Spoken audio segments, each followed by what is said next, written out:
Good morning and happy Sunday in Lent. Today we have the readings of the Ten Commandments. It's important that we all know the Ten Commandments. It astonishes me as Catholics cannot recite the Ten Commandments. If we can't do the Ten Commandments, we're incapable of making a good confession because we need to know those to know what our sins are and what we need to do properly. But reflecting on this week's reflections, this week's readings, all leading up to this Sunday, specifically the Ten Commandments, let us go back to the reflection from the other day of the first commandment. Love the Lord your God above all things with all of your heart, all of your soul, all of your strength, and all of your will, and have no other false gods before me. How do we know if we have no false gods? Because at first we think, well, I don't worship Bala, I don't worship Satan, I don't worship XYZ, right? But in all reality, we all have a lot of false gods without realizing it. Now, what's the test? What's the gauge, right? The gauge is to look at, first off, your time, talent, and treasure. Where do you spend those things? If you spend all of your time, talent, and treasure on things outside of Jesus, helping the poor, and your vocation, you have a false god. We are, each one of us, for me, I'm a married man, so my vocation is my wife and my children, and so we have to put our life in order. That is God, marriage, children, work, and everything else. And so my life should reflect that.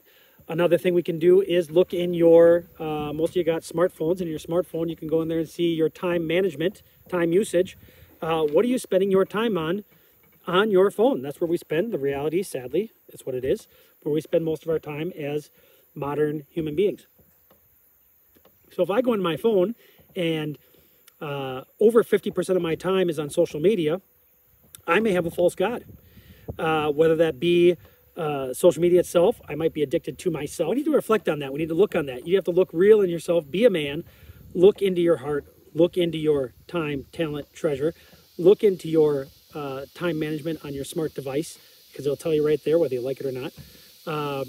If you happen to spend too much time in social media or what have you, download some prayerful apps. Now, the Hallowed app is a new big buzz. That's really good. Another great Divine Office is what I use for the daily prayers of morning prayer, Divine Office, evening prayer, midday prayer, night prayer. And then we need to have a very extra proportionate amount of time focusing on our vocation, So we need to first off make sure that I as a man have a good relationship with Jesus Christ. I know him, I love him, I serve him. I read the scriptures daily, I pray daily. I dedicate my day to him.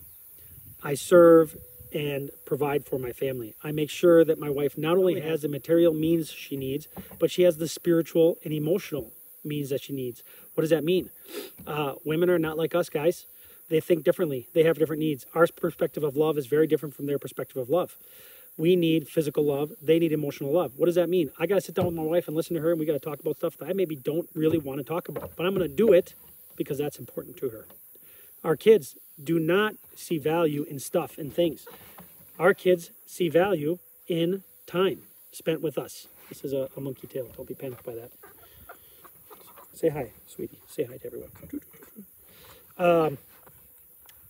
And so there is that balance, though. There is that balance between providing for our family, which is part of our vocation, but that cannot go over and beyond what is the needs of the family.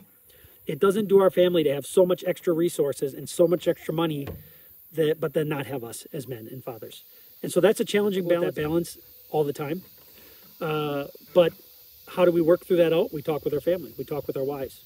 Is this sacrifice, I have to be away from the family for my job of XYZ thing, worth this effort? Or is it better for us to live a little bit more humbly and be together? So that's the challenge for today. That's all encompassed only in the first commandment. But look at your life. Are you loving God above all things? Is there anything in your heart that your heart belongs to instead of God and instead of your vocation? Because that's what the Lord wants from you. It doesn't do us any good to conquer the world and lose our family and then not be saved and with Jesus Christ forever. So be men, man up, and go be missionary today. God bless.